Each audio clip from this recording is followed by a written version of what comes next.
Timber tracker of 2016 was like a seed planted in a good soil. The seed has grown up. We see its benefits. Where streams had dried up, streams are flowing. Even in some areas we see wild animals like elephants, the lions, gazelles, the baboons, the monkeys are coming back. The country's conservation efforts now are paying off. Timber tracker was introduced by traffic in 2016.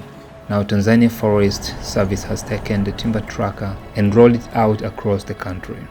Led by the ICT team, timber tracker has grown into a sophisticated computerized system called Fremis to monitor and check all consignments of timber as they pass through checkpoints on their journey.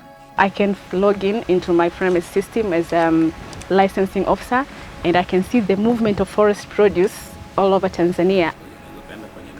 A simple timber tracker device has helped transform forest management.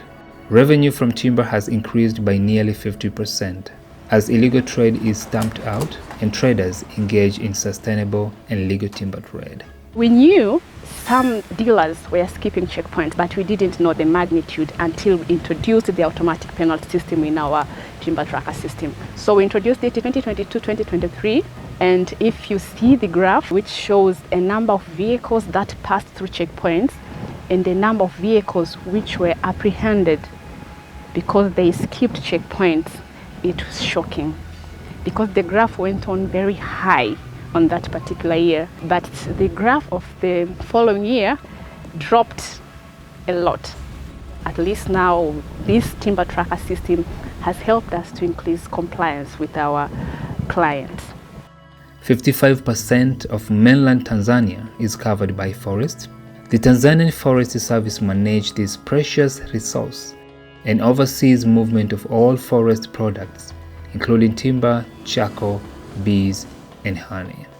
Being part of the team that allowed to achieve this, it brings joy and give you that sense that at least I've done something for my country and for the future generation.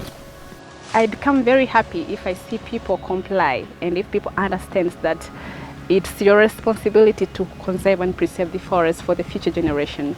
So to me, a forest is really life and it's wealth, because if you conserve, you can get your basic needs as a human being, but also you can improve your economy. The next step for timber tracker is to replicate it to other neighboring countries by introducing this system to these other countries.